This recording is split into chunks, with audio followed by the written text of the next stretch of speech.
하나님을 찬송하는 소리가 우리 찬송가 가사처럼 하늘에 사무치는 한 해가 될 수 있기를 바랍니다. 영국 왕실의 대관식이 열리는 유명한 장소가 웨스트민스터 사원입니다. 거기에는 영국 역사에 기억될 만한 영국을 빛낸 인물들의 무덤이 여러 개가 있습니다. 그 무덤들 가운데 데이비드 리빙스턴 선교사의 무덤도 있습니다. 리빙스턴 선교사가 아프리카 땅에서 선교 사역을 하다가 아프리카 방해울루 호수 근처에서 말라리아와 이질로 소천했다는 소식을 듣고 영국 의회가 오랜 시간 동안 선교사의 사역을 감당한 리빙스턴을 기리는 마음으로 웨스트민스터 사원에 무덤을 마련하기로 결정을 내렸어요. 그런데 이제 아프리카 땅에서 33년 동안 사역을 했기 때문에 아프리카는 아프리카대로 선교사가 이 아프리카 땅에서 묻혔으면 좋겠다라는 요구가 있었던 거예요. 그래서 두 나라가 고민하면서 협의를 한 끝에 아프리카 땅에는 리빙스턴 선교사의 심장이 묻어지게 되고 시신은 이제 방부 처리를 해서 운구한 이후에 웨스트민스터 사원의 장지에 묻히게 됩니다. 흥미로운 사실은 리빙스턴 선교사에게 형이 한 명 있었다는 겁니다. 형은 캐나다에서 사업을 해서 그런지 굉장한 부자가 되었습니다. 큰 부자가 됐는데 안타깝게도 늘 인색했어요. 그리고 자신의 부를 지켜내지 못할까 봐 불안한 마음에 평생의 삶을 살았다고 합니다. 그래서 리빙스턴 선교사 형의 무덤에는 이런 글귀가 새겨져 있다고 합니다. 아프리카 선교사 데이비드 리빙스턴 형의 무덤. 여러분, 같은 부모, 같은 환경, 같은 출발선에 있었습니다마는 이 두 사람의 인생은 마지막이 너무나 달랐던 것입니다. 한 사람은 그의 시신을 두고 줄다리기를 할 정도로 많은 사람들이 기억하고 또 존경하고 싶은 위인이 되었고, 한 사람은 그의 이름조차 기억하지 못하는 사람이 되었습니다. 무엇이 이런 차이를 만들었을까요? 그들의 인생을 살아간 목적이 달랐기 때문이죠. 사랑하는 성도 여러분, 새해가 되면 대부분의 사람들이 새해를 맞이해서 목표, 계획을 세우게 됩니다. 그죠? 여러분, 올해 어떤 목표나 계획을 갖게 됩니까? 어떤 삶을 살았으면 하는 마음의 소원을 품으셨습니까? 아니, 우리는 어떤 목적을 가지고 올 한 해를 살아가야 되겠습니까? 그런 고민을 할 때 오늘 본문의 말씀은 우리들에게 이런 삶을 살아가라고 권면합니다. 오늘 본문의 말씀은 우리에게 거룩한 백성으로 부름을 받았기 때문에 거룩한 백성의 삶을 살아가라고 권면하고 있습니다. 여러분, 현대인의 삶에 있어서 거룩이라는 말은, 이 거룩이라는 주제는 참 매력 없는 말입니다. 그죠? 왜냐하면 이 거룩이란 말과 거룩하게 산다는 것은 우리가 살아가는 이 죄악 많은 세상에서 경쟁이 치열하지 하다 못해 전쟁터를 방불케 하는 이런 세상에서 거룩하다, 또 거룩이라는 말은 너무나 비현실적인 말이죠. 그렇죠. 그래서 거룩하게 산다는 것은 대부분의 사람들이 평범한 사람들에게는 해당이 되지 않고 특별한 어떤 사람들에게만 해당되는 말이라고 생각을 합니다. 가령 복잡하고 바쁜 이 사회를 좀 벗어나서 인적이 드문 한적한 장소에서 오랜 시간 동안 수도사의 삶을 살아가는 어떤 사람들, 아니면 거룩해야만 할 수밖에 없는 어떤 특정 직업군에 있는 사람들, 그런 사람들에게만 이 거룩이 해당되는 것이지 평범한 사람들에게는 이 거룩이란 말이 크게 적용이 되지 않는다라는 생각을 갖고 살아갑니다. 그죠? 그러지 않습니까? 그러나 성경은 이 거룩을 우리가 어떻게 이해하고 어떻게 받아들이든 상관없이 오늘 성경 말씀은 이 거룩이 특별한 사람들에게만 해당되는 단어가 아니고 오늘 말씀에 분명히 밝히고 있습니다. 16절 중반절 말씀입니다. 우리 함께 읽겠습니다. 시작. 내가 거룩하니 너희도 거룩할지어다 하셨느니라. 아멘. 우리가 거룩을 어떻게 이해하고 생각하든 진리의 말씀인 성경은 예수 믿는 사람을 거룩하게 살아야 한다고 선언하고 있습니다. 근데 여러분, 여기서 우리가 생각해야 할 것이 있습니다. 성경에서 말씀하고 있는 거룩과 우리가 일반적으로 이해하고 있는 이 거룩의 개념이 다릅니다. 그러니까 세상에서 말하는 거룩은 높은 윤리적 기준을 가지고 흠없고 정결하고 깨끗한 것을 보통 이해를 하고 있죠. 그게 거룩이다, 그렇게 이해를 하잖아요. 그런데 성경에서는 이 거룩을 어떤 의미에서 말씀하고 있는가 하면 세상이 말하는 윤리적 기준의 완벽함을 말하는 것이 아니라 구별됨을 의미합니다. 다시 말해서 죄 아래에 죽었던 우리들, 죄 아래에서 죄의 종 노릇하는 우리를 하나님께서 부르셔서 하나님의 자녀로 불러주심으로 인하여서 우리가 세상으로부터 구별된 것, 그것을 성경에서는 거룩이라고 말씀하고 있어요. 그런 측면에서 하나님의 자녀로 부르심을 받은 오늘 이 자리에 예배하는 우리 모두가 다 거룩한 자들인 줄 믿습니다. 거룩한 자들이란 말이 기분 나쁘십니까? 우리 모두가 거룩한 백성인 줄 믿습니다. 출애굽기 19장에 보게 되면 이스라엘 백성들이 오랜 시간 동안 종살이를 하다가 출애굽을 해서 석 달이 지났을 때 시내 광야에 이르게 됩니다. 그때 하나님께서 모세를 시내산으로 불러 올리셔서 언약을 맺습니다. 모세를 대표로 해서 이스라엘 백성들과 언약을 맺는 거지요. 언약을 맺으시면서 하나님께서 이렇게 말씀하십니다. 함께 읽겠습니다. 시작.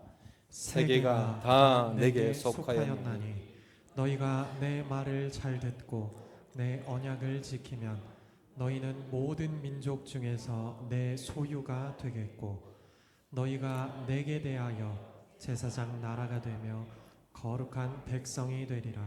너는 이 말을 이스라엘 자손에게 전할지니라. 아멘. 말씀은 이스라엘 백성들이 거룩하게 살았기 때문에 거룩한 백성이라 말씀하고 있지 않죠. 말씀의 의미는 이스라엘 백성들이 하나님께 부르심을 받았기 때문에 거룩한 자가 되었다라고 말씀해요.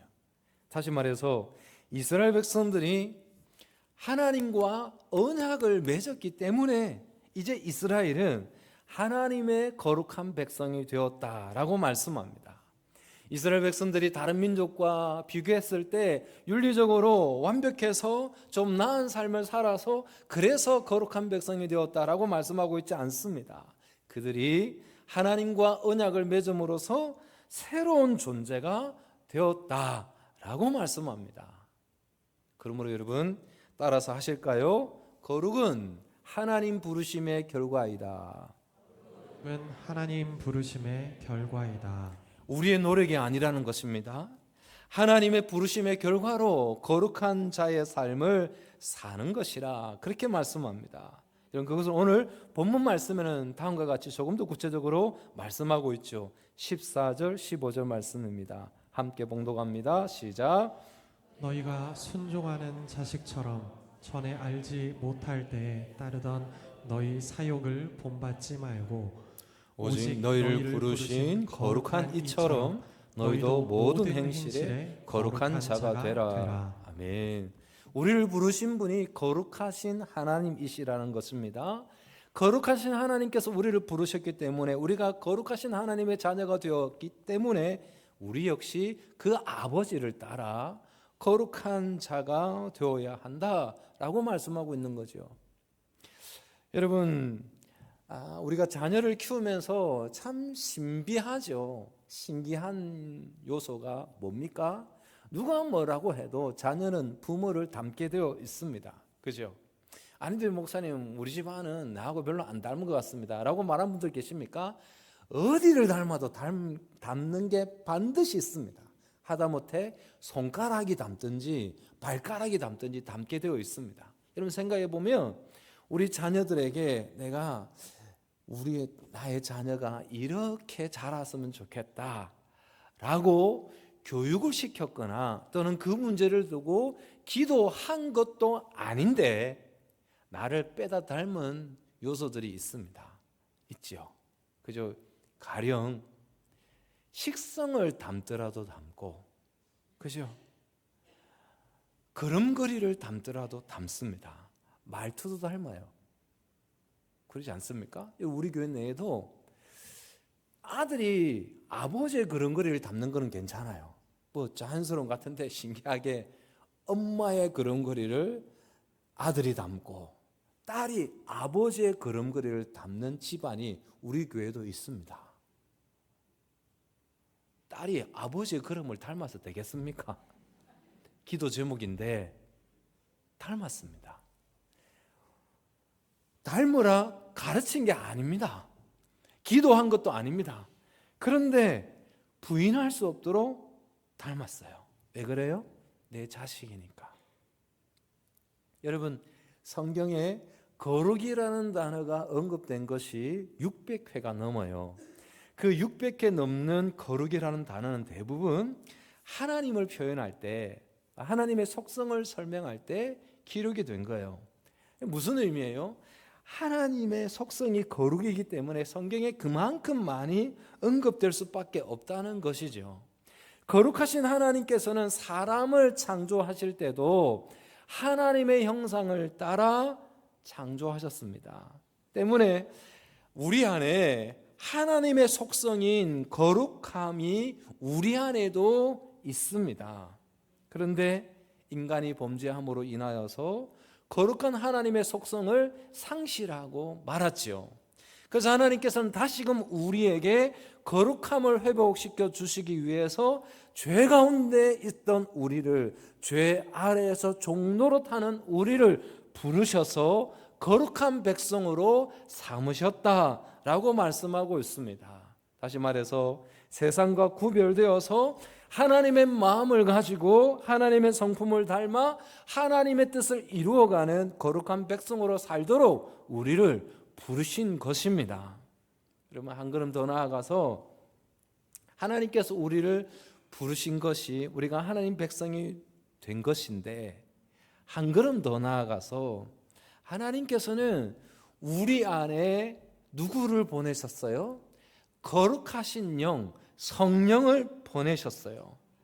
우리에게 성령을 보내주셔서 우리가 거룩한 백성일 뿐 아니라 우리를 어떻게 삼으신다 말씀하세요? 우리로 거룩한 성전이 되게 하신다 말씀하세요. 고린도전서 3장입니다. 함께 봉독합니다. 시작. 너희는 너희가 하나님의 성전인 것과 하나님의 성령이 너희 안에 계시는 것을 알지 못하느냐?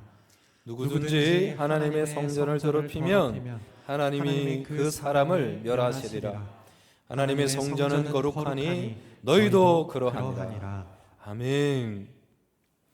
우리가 거룩해서 하나님은 성전이 된 것이 아니고 우리 안에 성령이 내주하심으로 우리가 거룩한 성전이 된 것입니다. 복음이죠. 하나님께서 우리를 거룩한 백성으로 부르셨을 뿐만 아니라 거룩한 영을 보내주셔서 우리를 거룩한 성전이 되게 하셨습니다.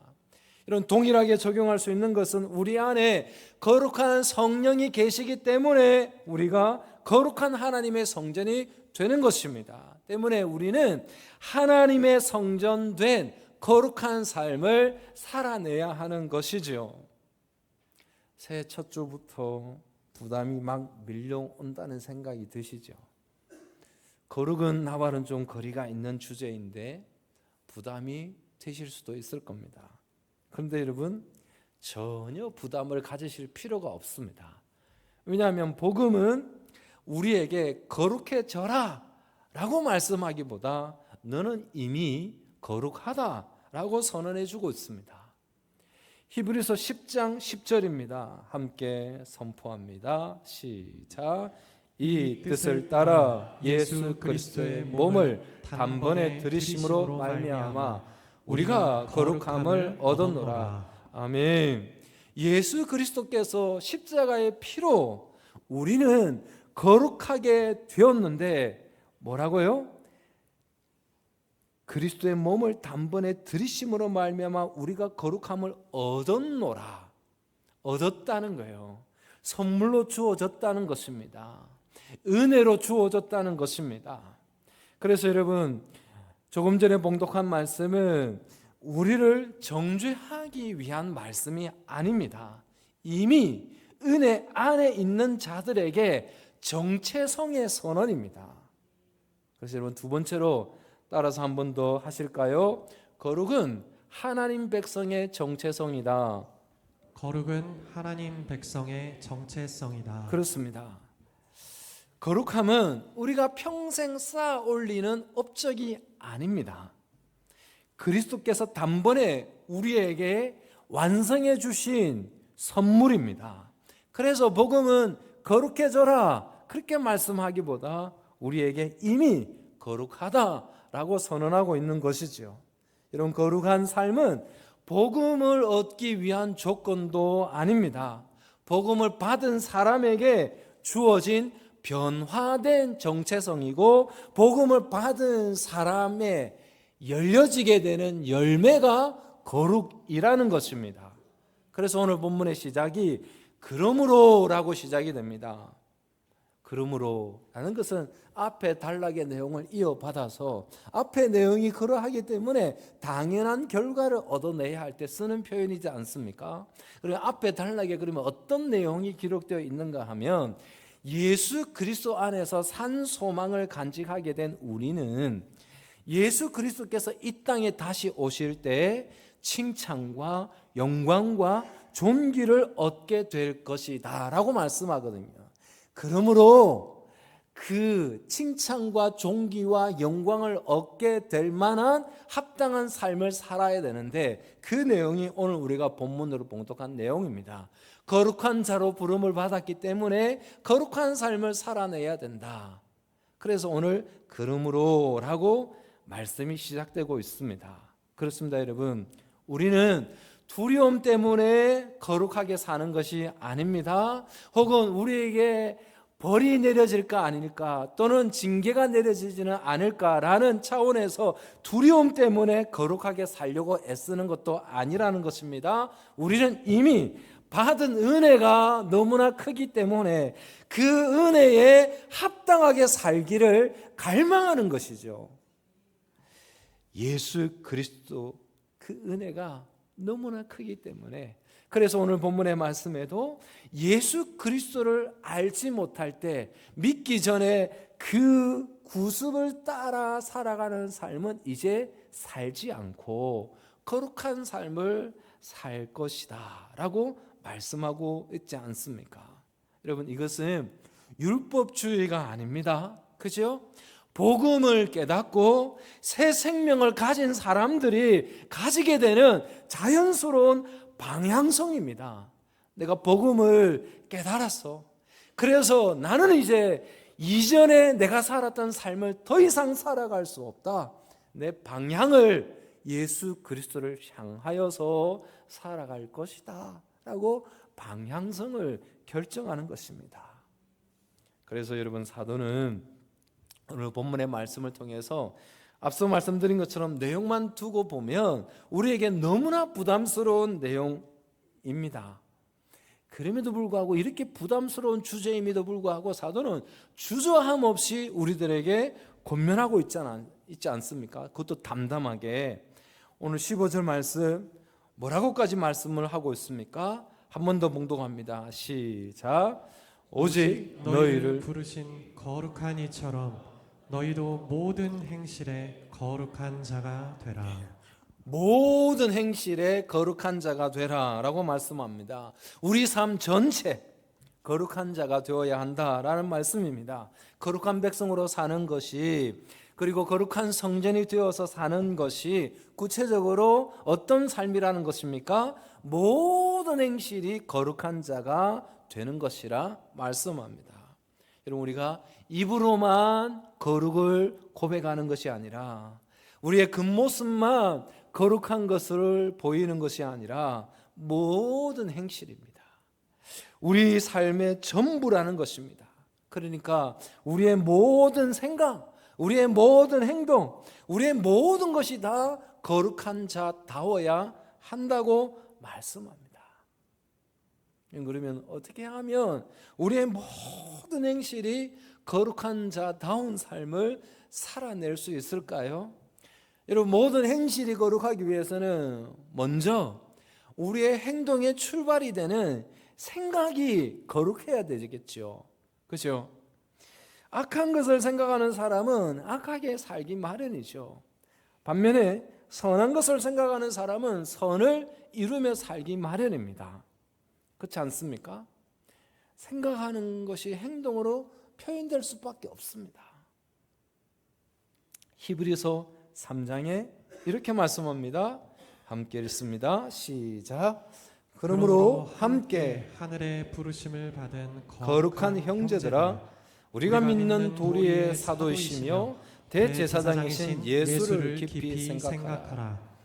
여러분, 히브리서는 어떤 목적으로 기록된 서신인가 하면, 초대교회 당시에 다시 오신다는 예수님은 오시지 않고 초대교회 성도들을 향한 박해가 점점점 심해지는, 그리고 박해와 한란이 점점점 심해지면서 신앙을 가졌던 사람들이 다시 돌아가는 사람들이 여기저기서 생겨나는 거예요. 그 중에서는 다시 유대교로 돌아가는 사람들도 생겨나는 겁니다. 그래서 히브리서 저자는 안타까운 마음을 가지고 그래서는 안 됩니다 하고 그들의 믿음을 격려하고 독려하면서 서신을 기록한 것이거든요. 신앙을 떠나려고 하는 사람들 향해서 조금 전에 우리가 봉독한 말씀에 히브리서 저자도 뭐라고 선언합니까? 하늘의 부르심을 받은 거룩한 형제들아. 우리는 거룩한 형제들이라는 것입니다. 근데 거룩한 형제들로서 거룩한 삶을 살아갈 수 있는 방법, 이 박해와 환난 가운데서도 믿음에서 떠나지 않고 믿음을 지켜낼 수 있는 방법이 뭐냐? 히브리서 저자는 아래 구체적인 방법을 가르쳐 줍니다. 뭐라고 고백합니까? 우리가 믿는 도리의 사도이시며 대제사장이신 예수를 깊이 생각하라.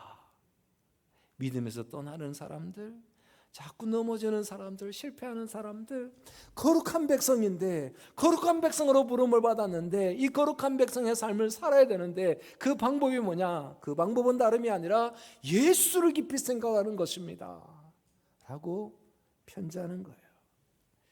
히브리서 저자는 알고 있는 것이지요. 예수를 깊이 생각하면 그분이 거룩하게 사셨던 것처럼 예수를 깊이 생각하는 그도 거룩한 자로 살게 될 것이라는 것을 어쩌면 히브리서 저자는 자신의 체험일 수 있겠죠. 자신의 간증일 수 있겠죠. 자신의 경험일 수 있는 것입니다.